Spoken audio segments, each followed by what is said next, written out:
everyone, today we're going to talk about some of the interesting thoughts of vegan extremists, or alt-vegans as I like to call them. I'm going to be reading some vegan tweets to really capture some of the ridiculousness. I want to start by saying that I'm not against veganism in any way.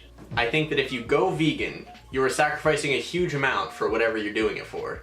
And that's totally respectable. The problem I have with it is once vegans start being blatantly in your face with it, and start trying to convert you, then it becomes more like religious extremism. So without further ado, let's get into it.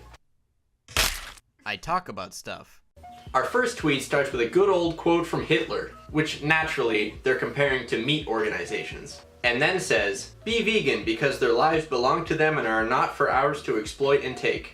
But good sir, why are animals' lives not for ours to take? Every animal kills or is killed by another animal sometime during their lifetime. And for some reason I don't feel like that makes them Hitler. Our next tweet is a simple one with some vegan mayonnaise and a caption saying, "We are winning.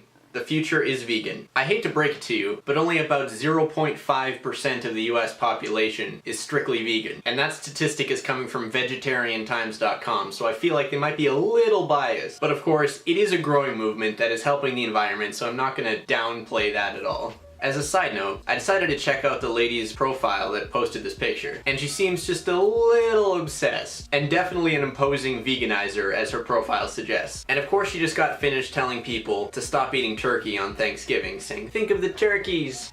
Yeah. And of course I have to throw in a tweet by the Cruelty Free Festival and their vegan animal food. Yeah, I don't think there's much to say about that one.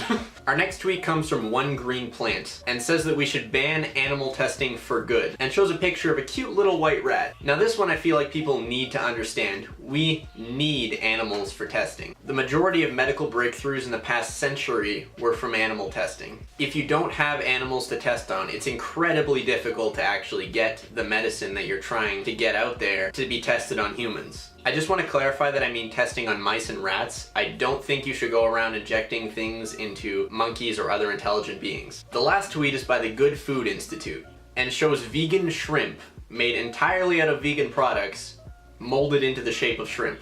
You know, so you can feel like you're chewing on a cute little shrimp without actually doing it. You're a good person.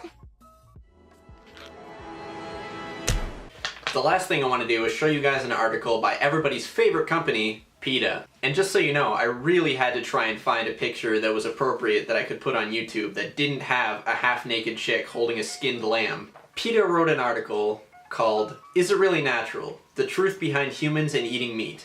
Oh boy, is this gonna be good!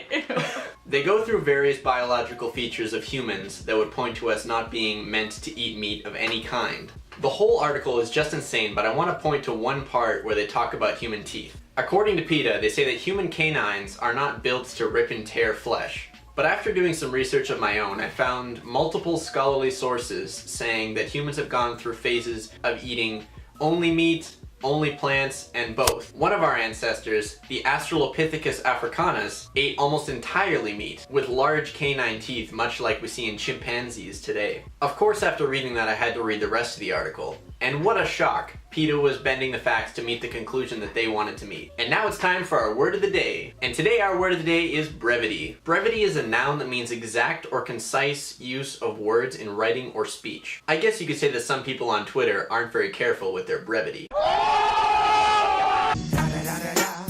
It's the one and only Digo Double G. That's gonna be it for me today, everybody. I hope you enjoyed watching this video just as much as I liked making it. If you're interested in checking out any of my sources, there are links in the description. Please leave a like and subscribe for weekly videos and an upcoming podcast. Check out my Facebook and Twitter, links in the description. And come back next week for another video.